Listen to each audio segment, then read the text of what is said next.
계속해서 말씀을 봅니다. 오늘은 6번째 시간으로 희망 고문인가 베데스다 예수인가, 희망 고문인가 베데스다 예수인가 라는 제목으로 오늘도 복 주시는 주님 말씀을 통하여서 소망 얻기를 주님의 이름으로 축원합니다. 첫 번째는 참된 베데스다 예수, 참된 베데스다 예수. 여러분, 우리나라 사람들 희한한 것 중에 이게 참 희한해요. 무슨 바닷가나 산 꼭대기 올라가서 망부석 앞에서 사진을 찍는 거예요. 망부석이 뭡니까? 어떤 신랑이 남편이 먼 길을 떠났어요. 그런데 몇 달이 흘러도 돌아오질 않아.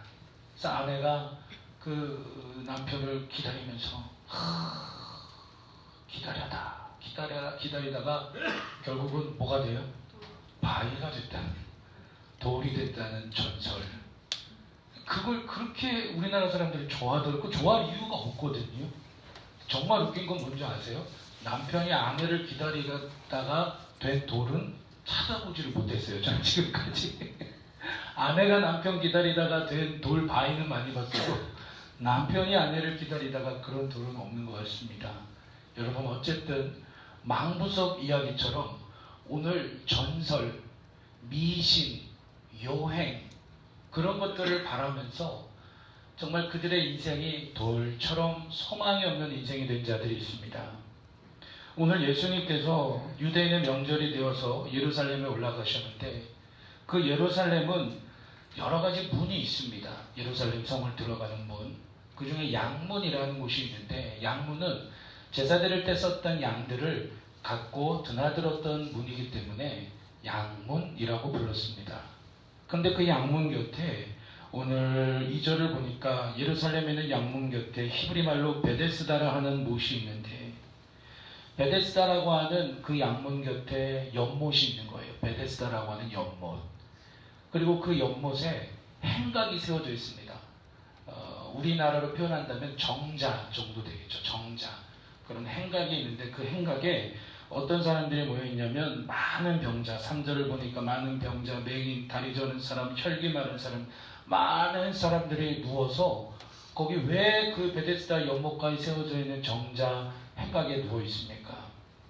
천사가 하늘에서 내려와서 그 베데스다에 있는 연못의 물을 막 휘젓는 거예요. 한번 이렇게 막 휘젓고 나면 그 병자들 중에서 제일 먼저 그 베데스다 연못에 뛰어 들어가는 자는 병을 고침을 받는다, 병이 낫는다 라고 하는 이런 말도 안 되는 미신, 요행, 전설을 따라서 이 사람들이 거기에 계속해서 병자들이 모여서 베데스다 연못가에 세워져 있는 정자에 그러고 있는 거예요. 여러분, 막연한 신앙은 막연한 기다림을 만들어요. 우리가 신앙생활 할 때 도대체 뭘 믿는 건지를 제대로 알아야 됩니다. 근데 사람들은 제대로 알려고 하거나 알려주려고 하면 그게 어렵고 복잡하니까 모르겠다라고 해요. 여러분, 조금 복잡한 것 같아도 조금 어려운 것 같아도 그 순간을 조금은 기다리시고 조금은 견디셔야 돼요. 그래서 우리의 신앙생활이 막연한 신앙생활이 되면 안 되죠. 성경이 이야기하는 믿음이 무엇인지를 제대로 알고 정확히 알고 여러분 막연한 신앙이 되어서는 안 됩니다. 근데 지금 이 사람들은 막연한 신앙생활을 보여주고 있는 거예요. 베데스다라고 하는 뜻은 자비의 집이란 뜻이에요. 자비의 집, 은혜의 집. 그 베데스다 연못의 뜻이 자비의 집, 은혜의 집이라는 그런 연못에 이 사람들이 모여서 막연하게 기다리고 있어요. 가족들이 얼마나 힘들까? 어머니, 아버지는 맨날 조기 가서 뭐 병 고침만 한다고 저러고 있대요. 야, 네 동생 데려와라. 왜 저러고 몇 년, 몇 날, 며칠 저러고 있느냐? 막연한 신앙. 예수 그리스도가 누군지를 여러분 정확히 아시기를 주의 이름으로 축원합니다. 신앙생활이 뭔지, 구원받는 게 뭔지, 성경이 말하는 복이 뭔지, 기도가 뭔지를 그냥 비나이다가 아니라 어떤 요행이나 미신이나 전설이 아니라는 거예요. 여러분, 그래서 막연한 신앙은 막연한 기다림을 만듭니다. 그리고 막연한 기다림은 희망 고문을 만들어요. 희망 고문, 희망 고문. 요즘에 이 시대를 가리켜서 희망 고문 시대다라고 합니다. 희망 고문이란 무엇입니까? 안 될 것을 알면서도 될 것 같은 희망을 주면서 상대방을 고통스럽게 만드는 것. 여러분, 고문 중에 제일 힘든 고문이 희망 고문이에요. 안 될 것을 알아요. 알면서도 상대방에게 될 것 같다는 거짓된 희망을 주어서 상대방을 고통스럽게 하는 것. 그것이 바로 희망 고문입니다. 막연한 신앙은 막연한 기다림을 만들고, 막연한 기다림은 희망 고문을 만들어요.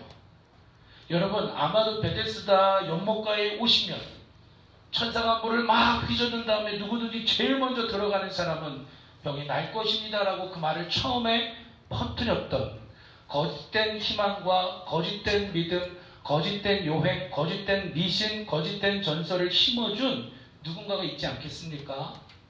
여러분, 예수님은 거짓된 소망, 거짓된 미신을 우리에게 주시는 분이 절대로 아닙니다. 여러분, 예수 그리스도는 우리에게 거짓된 요행, 거짓된 전설을 우리에게 주시는 분이 절대로 아닙니다. 더 나아가서 예수 그리스도는 우리의 인생에 안 될 것을 주님이 알아요. 너의 가정이 회복이 안 될 걸 내가 안다. 너희의 일터가, 너희의 질병이, 너희의 인생이 죄와 심판 속에서 회복되지 않을 것을, 그래서 지옥으로 갈 것을 내가 안다.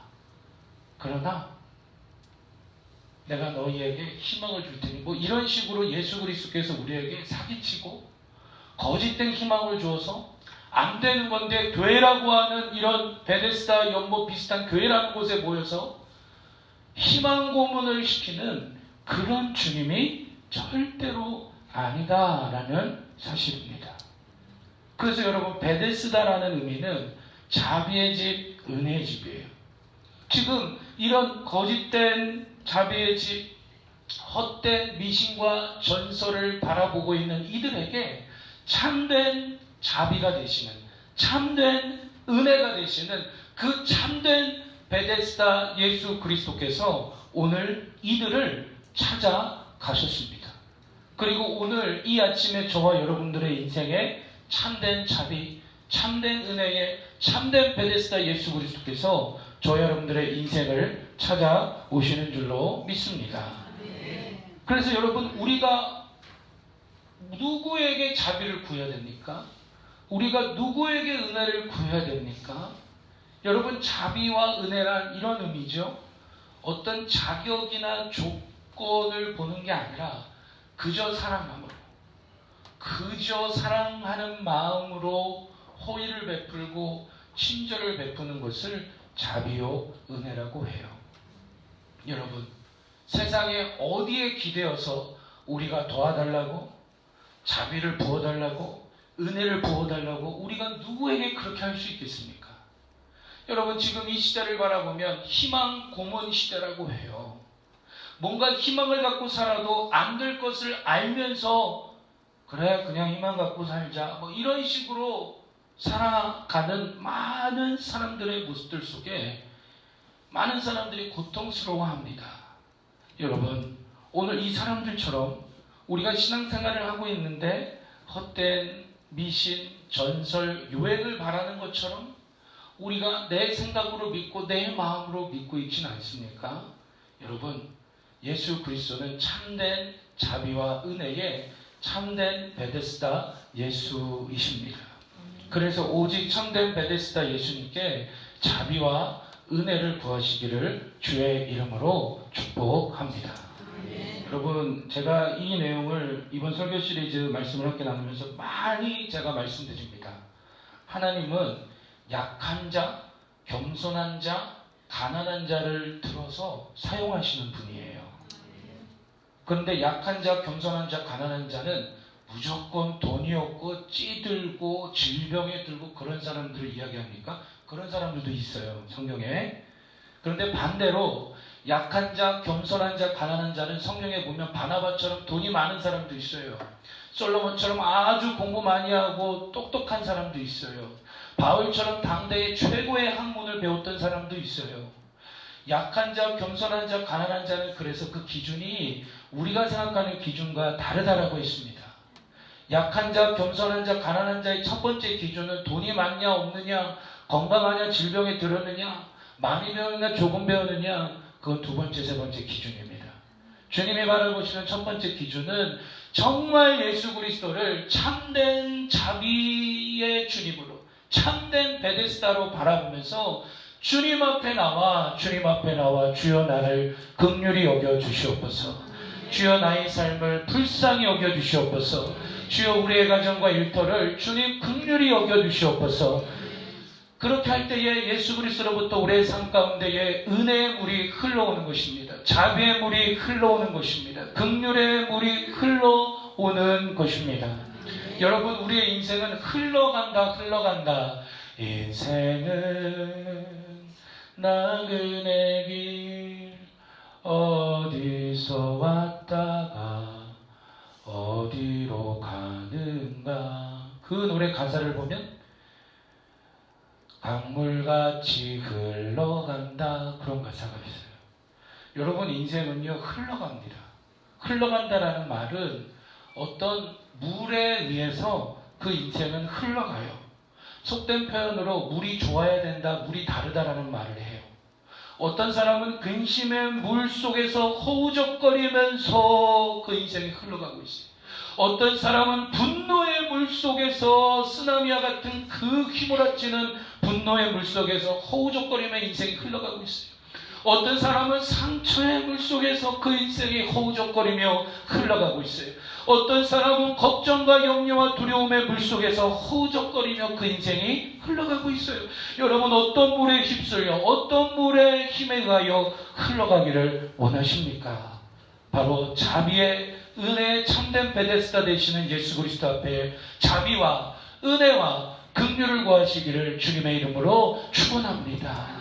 그럴 때 주님으로부터 은혜의 물이 내 심령 가운데 흘러옵니다. 그 은혜의 물이 가정으로 흘러갑니다. 그 은혜의 물이 일터와 사업장으로 흘러가는 것입니다. 그래서 그 주님의 은혜의 물에 휩쓸려, 사랑과 자비의 물에 휩쓸려 나의 삶을 주가 인도하시는 대로 흘러가다 보면 안 될 것 같은데 할 수 있는 힘을 얻고, 안 될 것 같은데 될 수 있는 능력을 경험하며, 안 될 것 같은데 오늘을 하루를 버티며, 그래 출근길에 주님 주시는 힘과 능력으로 한번 나서 보자라고 하는 그 주님 주시는 자비와 은혜의 힘에 의하여 살아가시기를 주님의 이름으로 축원합니다. 여러분, 그래서 이 안에 주님 앞에 가장 많이 드려야 될 기도가 뭐라고 했습니까? 주님, 약한 자, 겸손한 자, 가난한 자를 들어쓰시는 주님, 자비를 구합니다. 긍휼을 구합니다. 불쌍히 여겨주십시오. 그 기도를 많이 들으시기를 주님의 이름으로 축원합니다. 헛된 요행, 미신, 전설을 믿는 그런 신앙생활은 안 된다는 거예요. 희망 고문을 만든다는 겁니다. 두 번째로, 차별이 없는 베데스다 예수. 차별이 없는 베데스다 예수입니다. 예수님께서 베데스다 연못을 찾아가셨어요. 정자에 각종 병에 걸린 자들이 막연하게 기다리다가 희망 고문 속에 고통을 당하고 있지 않습니까? 주님이 찾아가셔서, 그런데 그 많은 사람들 중에서 주님은 한 영혼, 한 사람을 찾아가십니다. 4절을 보니까 이는 천사가 가끔 못에 내려와 물을 움직이게 하는데, 움직인 후에 먼저 들어가는 자는 어떤 병에 걸렸든지 낫게 되미로라. 5절에 거기 38해 된 병자가 있더라. 그 많은 병자들 중에서 주님은 38년 된 병자를 주님은 찾아가시는 거예요. 그 한 영혼을, 한 사람을 주님은 찾아가세요. 아마도 이 사람은 38년 동안 병에 걸려서 이러지도 못하고 저러지도 못하고 그저 그 베데스다 연못가에 막연하게 누워있는 그런 사람입니다. 바로 그 사람에게 주님은 찾아가셔서 그 사람을 보시고 아시고 질문을 하셨습니다. 우리 6절 말씀 함께 6절, 7절 말씀 함께 읽어보겠습니다. 예수께서 그 누운 것을 보시고 병이 벌써 오래된 줄 아시고 이르시되 내가 낫고자 하느냐. 병자가 대답하되 주여 물이 움직일 때에 나를 못에 넣어주는 사람이 없어 내가 가는 동안에 다른 사람이 먼저 내려가나이다. 아멘. 주님이 38년 된 병자를 찾아가셔서 어떻게 하셨습니까? 6절을 보면 예수께서 그 누운 것을 보시고, 예수님은 그가 38년 동안 어떠한 고통과 어떠한 상처와 어떠한 어려움 중에서 이렇게 누워있는지 그의 과거와 그의 현재와 그의 미래와 그의 모든 인생을 주님은 그의 모든 아픔을 자비의 눈으로 바라보시는 겁니다. 병이 벌써 6절에 오래된 줄 아시고, 주님은 그가 어떤 마음과 어떤 고통과 어떤 병과 어떤 인생의 어려움에 있는지 주님은 그를 다 아시고 다 아신다라고 했어요. 그런 다음에 주님은 자비의 질문을 던집니다. 내가 낫고자 하느냐. 이번에 연휴지만 사실은 우리나라에서 아주 대표적인 은행에서 새로운 신입사원을 뽑는데 300명 중에 필기시험은 280 몇 등 했는데 면접에서 10등 안에 들어간 거예요. 그래서 어떻게 됐나 알아봤더니 무슨 회장의 자녀들 누구 이렇게 해가지고 많은 젊은이들이 큰 상처를 받았다라는 기사를 읽었습니다. 면접관들이 딱 앉아 있습니다. 5명이 와서 앉았습니다. 그 중에 한 면접관이 한 신입사원이 되고 싶은 사람에게 물어봅니다. 당신이 우리 회사에 들어오고 싶은 이유가 무엇입니까? 물어볼 때 그 면접관의 마음속에는 이미 너는 들러리야. 너는 들러리야. 이미 잘릴 것을 이미 이 친구는 우리 회사에 들어오지 못해라고 하는 것을 기정사실화 해놓고 형식상 물어보는 질문. 여러분, 그 질문은 자비의 질문이 아닙니다. 그 질문은 긍휼의 질문이 아닙니다. 오늘 예수님께서 이 38년 된 병자에게 찾아가셔서 내가 낫고자 하느냐? 주님께서 형식적으로 많은 사람들이 지금 어쩌다가 나를 따라오네? 야, 많은 사람들이 나보고 다윗의 왕이라고 어떤 사람들은 불러주네?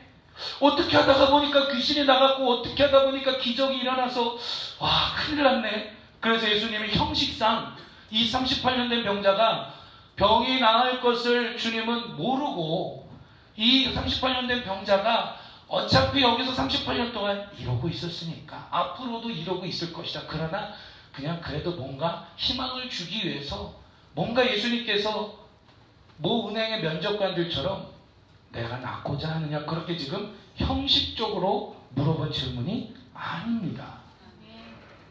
주님은 정말 이 사람을 사랑하시는 마음으로 긍휼히 여기는 마음으로 오늘 저와 여러분들에게 이 시간 주님께서 설교자 입술을 통하여 우리에게 말씀하십니다. 우리의 인생을 회복하기를 원하시고 우리의 삶을 사랑하시고 긍휼히 여기시면서 사랑하는 아들아 딸아 내가 낫고자 하느냐. 주님께서 저 여러분들에게 물어보십니다. 자비의 질문 앞에 이 사람은 차별의 답변을 했습니다. 어떤 답변을 했습니까? 아까 7절을 보니까 물이 움직일 때에 나를 이 베데스다 연못에 넣어주는 사람이 없어서 내가 가는 동안에 다른 사람이 먼저 내려갑니다. 아까 그랬죠? 어떤 전설과 어떤 미신이었습니까? 천사가 와서 연못을 막 휘저은 다음에 가장 빨리 가장 먼저 들어가는 사람이 병고침을 받는다. 근데 이 사람이 예수님께서 내가 낫고자 하느냐라고 물어보니까 나를 이 연못에 데려다가 줄 사람이 없기 때문에 다른 사람이 먼저 들어가서 병고침을 받고 나는 낫지를 못하고 있습니다. 라면서 주님의 자비의 질문 앞에 차별의 답변을 하고 있습니다. 아이러니하다. 역설적이다. 지금 자비의 집은 자비의 집, 은혜의 집이라고 하는 이 베데스다 연못에서 어떤 일이 일어나고 있습니까? 바로 자비의 집에서 일어나는 무한 경쟁과 차별의 정당화를 보게 됩니다. 여러분, 교회는 잊지 마십시오. 교회는 언제나 항상 자비와 은혜의 집입니다. 교회는 그래야 합니다.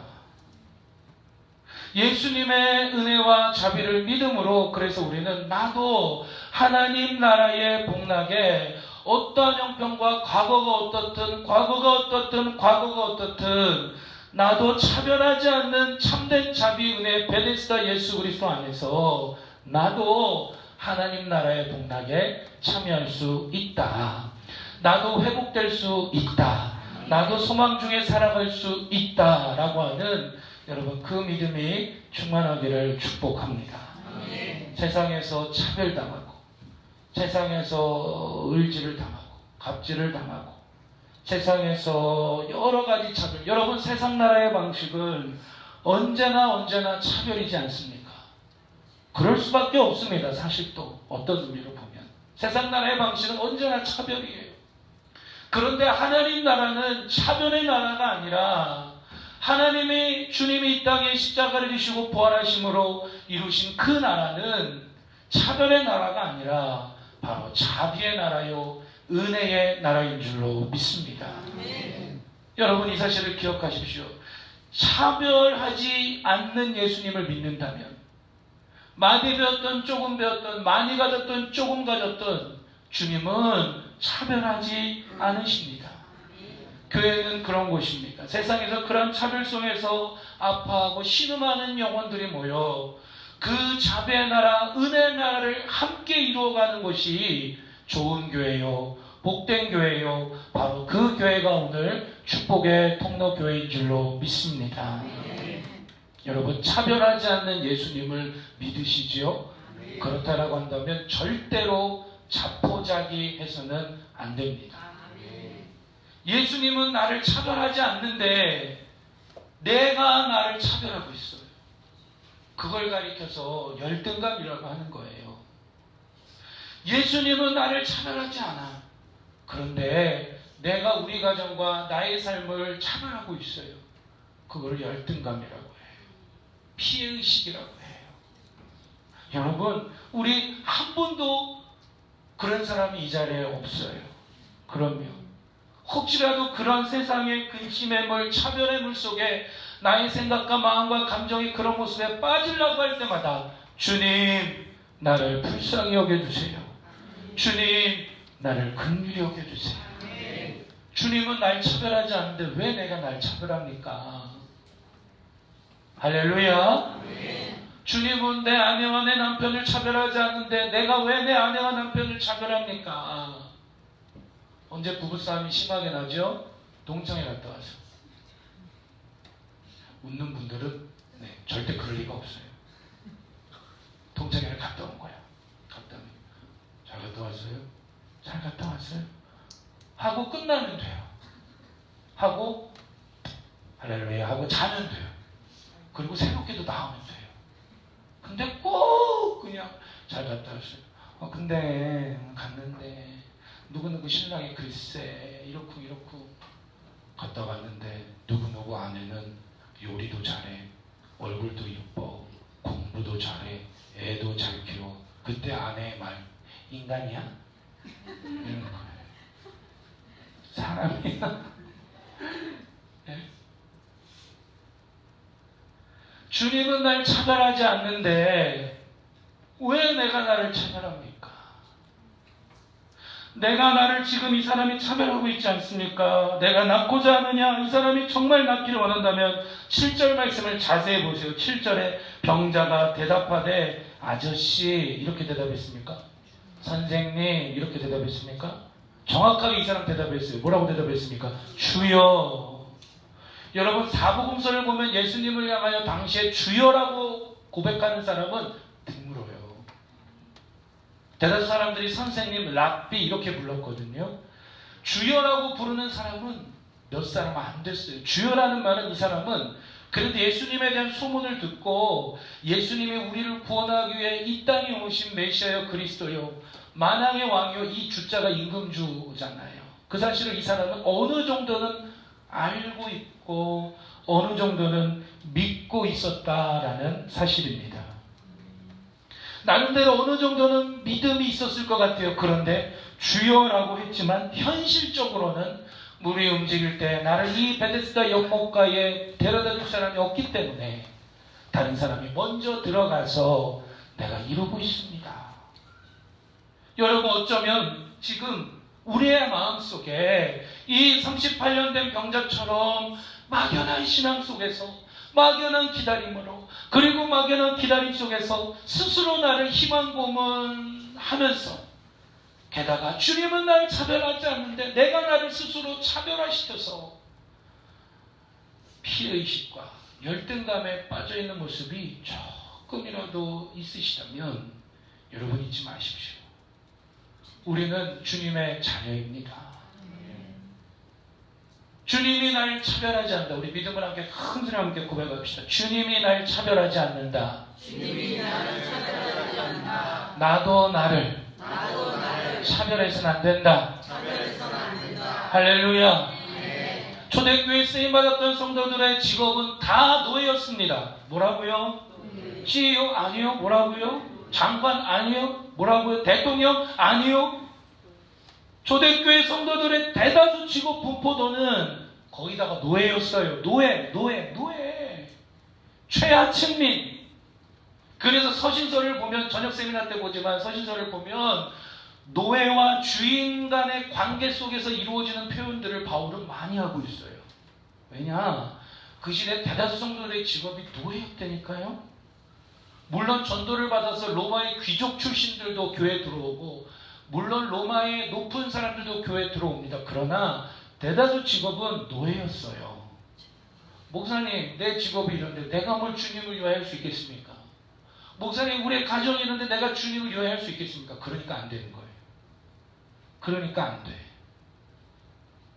여러분, 저는 아직도 기억나요. 어린 시절, 이번에도 부모님, 양가 부모님을 만나지만, 옛날에 우리 지금 70대, 80대 되는 그런 신앙의 선배들이 신앙생활 했을 당시에 6.25 전쟁이 끝나고 일제시대 끝나고 모두가 못 먹고 헐벗고 굶주리고 못 배우고, 근데 그들은 한 가지를 믿었어요.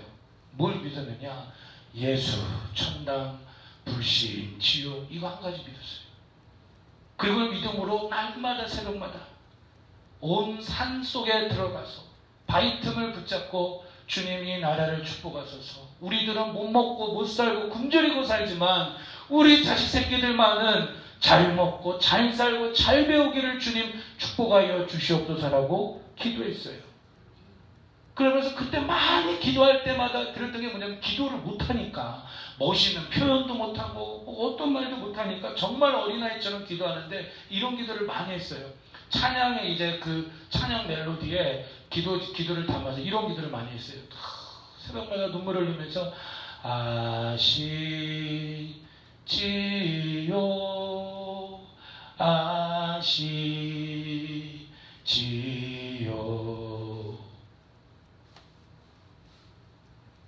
하다가 막 울어요. 그리고 또 불러요. 아시지요 주님. 2절이 뭔지 아세요? 도와주세요.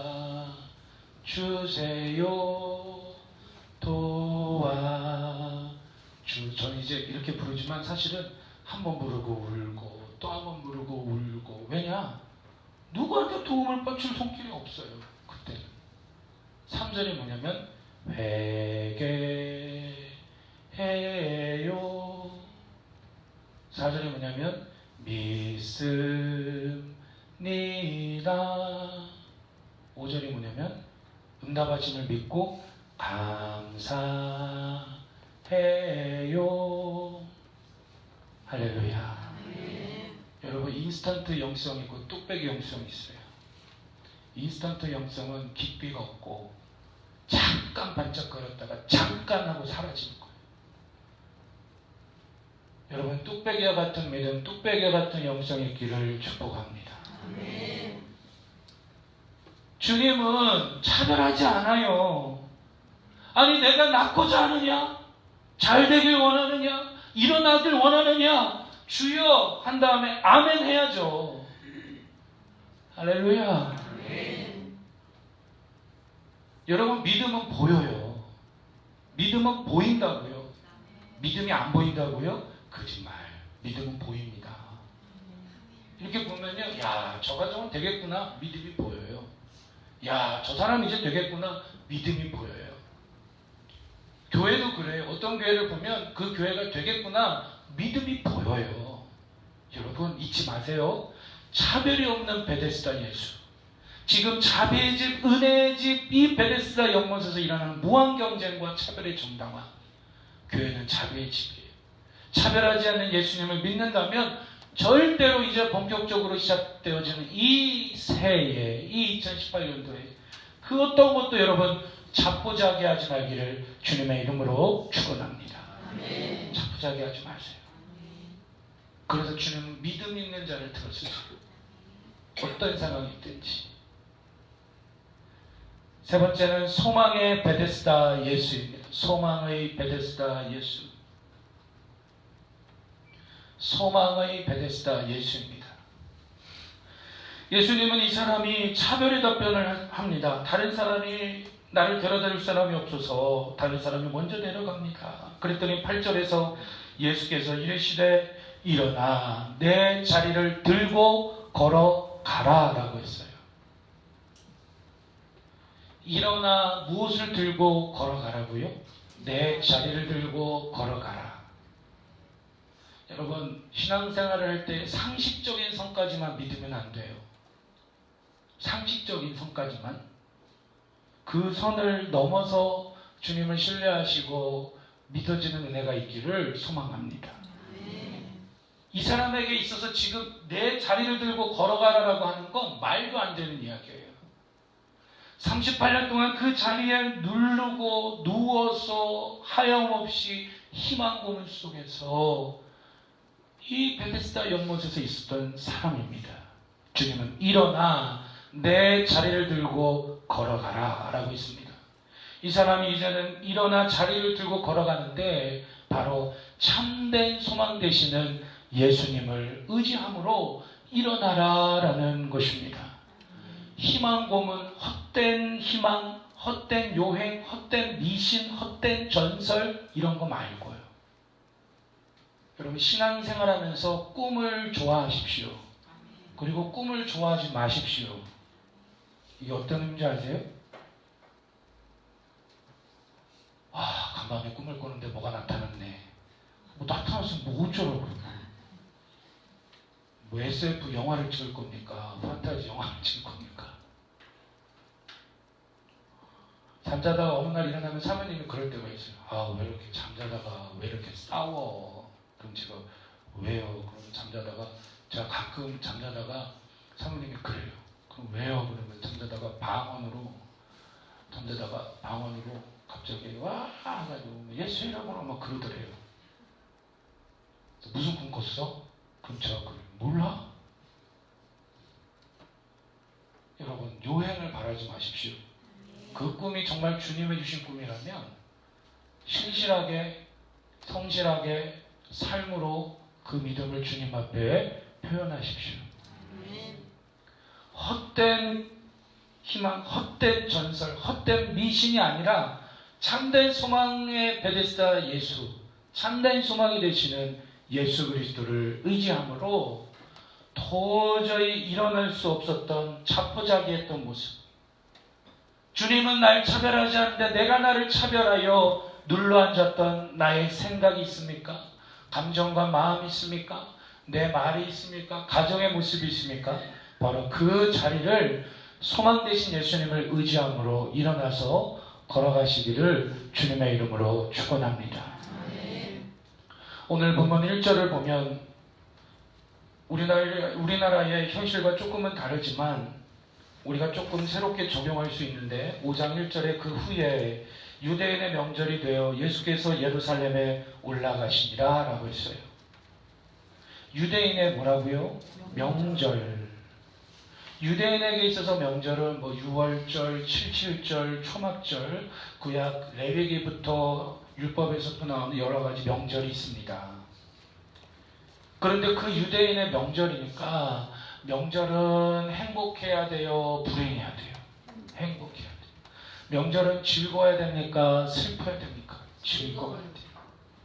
마찬가지 아니겠습니까? 우리나라나 유대민족이나 명절은 행복하고 즐거워야 됩니다. 그런데 그 행복하고 즐거워야 될 명절에 주님이 예루살렘에 올라가셨어요.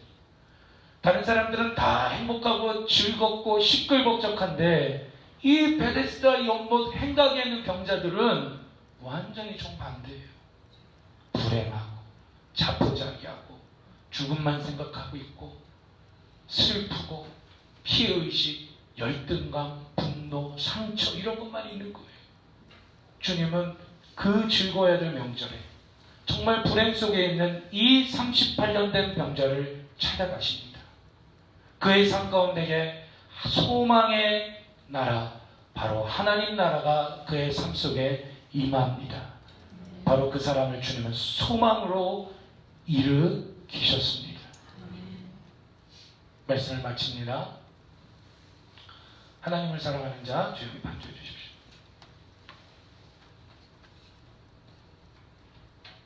오늘 우리가 이렇게 좀 말씀을 적용하면서 새해를 좀 새롭게 시작합시다. 행복해야 할 명절에 여러분 설 연휴를 보내고 집으로 돌아오는 발걸음이 모두가 다 행복하시고 더욱더 행복하시기를 축복합니다. 행복해야 할 명절에 그러나 말로 다 할 수는 없지만 주님은 다 아세요. 말로 다 내가 형제와 자매와 누군가에게 말로 다 할 수는 없지만 주님은 오늘 우리의 모든 것을 38년 된 병자를 보시고 하시는 것처럼 우리의 모든 것을 주님께서 보시고 하십니다. 즉 행복해야 할 명절에 희망 고문 속에서 자포자기하고 있는 나의 삶의 모습이 있지 않습니까? 또 행복해야 할 명절에 우리의 가정이 마치 베데스다 연못가에 있었던 그들처럼 행복해야 할 명절에 희망 고문 속에서 자포자기하고 있는 우리의 가정의 모습이 있지 않습니까? 여러분 바로 그러한 나의 삶과 가정에 찾아오시는 예수님을 오늘 우리가 믿음으로 환영하시고 영접하기를 원합니다.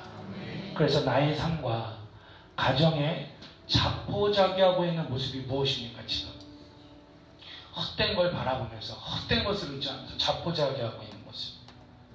또 예수님은 날 차별하지 않는데 내가 나의 삶을 차별하고 나의 가정을 차별하면서 자포자기하고 있는 모습이 무엇입니까? 여러분 이 시간 생각하십시오. 말씀을 적용하십시오. 듣고 끝나지 마시고 그리고 피하지 마십시오. 도망치지 맙시다.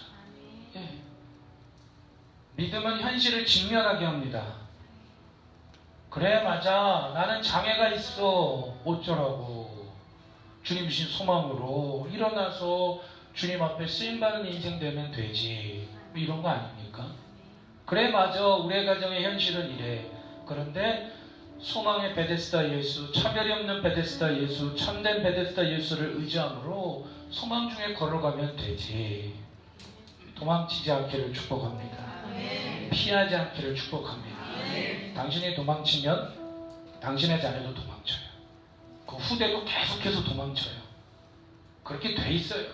그런데 지금까지 우리 가정의 친척들 중에 형제자매들 간에 누구든지 간에 믿음으로 현실을 딱 직면하고 주께 긍휼과 은혜를 구하면서 돌파한 사람이 한 사람도 없었지만 주님 내가 오늘 그 사람이 되길 원합니다. 내가 그 사람으로 일어나면요 나를 통하여 또 다른 형제자매가 나를 통하여 후대의 아들 딸들이 계속해서 그러한 가정으로 소망 중에 또 일어나고 소망 중에 또 일어나고 소망 중에 또 일어나면 여러분 그런 가정으로 가문으로 그러한 인생으로 세워지는 것입니다. 오늘 다시 한번 마음에 기억합시다. 여러분 명절 끝나고 돌아온 길이 어땠습니까? 어떠셨어요? 주님은 다 보시고 다 알고 계세요. 그리고 너 도대체 왜 그러니라고 주님 그러지 않으세요. 보시고 아시고 물어보세요. 내가 낳고자 하느냐? 나의 삶과 가정에 자포자기하고 있는 모습이 무엇입니까? 하나씩 기억하십시오. 마지막으로 함께 우리 마지막엔 예수님의 소망을 저 부분 함께 읽고 찬양 드립니다. 시작. 예수님의 소망을 의지하며 일어나도록 자비와 은혜를 한 번 더 읽겠습니다. 시작. 예수님의 소망을 의지하며 일어나도록 자비와 은혜를 구합시다. 아멘.